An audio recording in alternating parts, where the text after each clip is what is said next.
guys, இந்த song ஞாபகம் இருக்கா? இந்த சாங் கேட்காம நீங்கள் தப்பிச்சிருக்கவே மாட்டீங்க.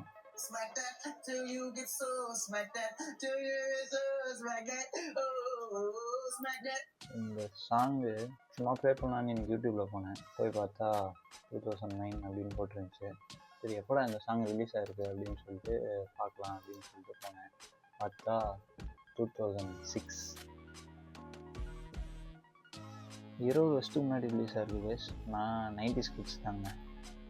அந்த டைமில் 2008 இருக்குன்னு நினைக்கிறேன். அந்த டைமில் வந்து ஒரு வீட்டுக்குன்னு ஒரு பட்டன் ஃபோன் வச்சுருந்தேன். இந்த ஃபோன் மாதிரி ஒரு ஃபோன் வச்சுருந்தேன். நம்ம மெமரி கார்டு போட்டு யூஸ் பண்ணுற மாதிரி இருக்கும்னு வச்சுக்கோங்க. அதெல்லாம் பாட்டெலாம் இறக்கி கேட்போம். அதில் ரொம்ப அதிகமாக கேட்ட இங்கிலீஷ் சாங்கில் இதுவும் ஒன்று. இல்லை அப்போல்லாம் ஏகான் யார், இந்த எமினம் யார், இது எதுவும் தெரியாது. எதுவும் வைப்பு தான் ஃபுல்லாக. ஆனால் இப்போ பார்த்தா இவங்கெல்லாம் லெஜெண்ட்ஸ் இல்லை.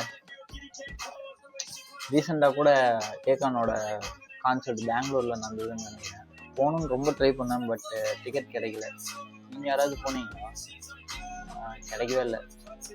ஸ்கூல் டேஸ்னால் இங்கிலீஷ் பாட்டுனா இது ஒன்று கண்டிப்பாக இருக்கும். இது மறக்கவே முடியாது யாராலையுமே. 90s கிட்ஸ்னால் கண்டிப்பாக கமெண்ட் பண்ணுங்கள். Pure nostalgia. யாராச்சும் இந்த சாங் பற்றி மெமரிஸ் இருந்தால் ஷேர் பண்ணுங்கள். ரெண்டாவது இதே மாதிரி நிறைய இங்கிலீஷ் சாங்ஸ் பற்றி பேசலான்னு இருக்கேன். நம்ம நாஸ்டால்ஜியாவை தூண்டி விடுவோம் என்ன சொல்கிறேன். ஆனால் மறக்கவே முடியாதுல்ல இந்த சாங்கை. பாய் guys, மறக்காமல் ஃபாலோ பண்ணுங்கள். இந்த see you next video.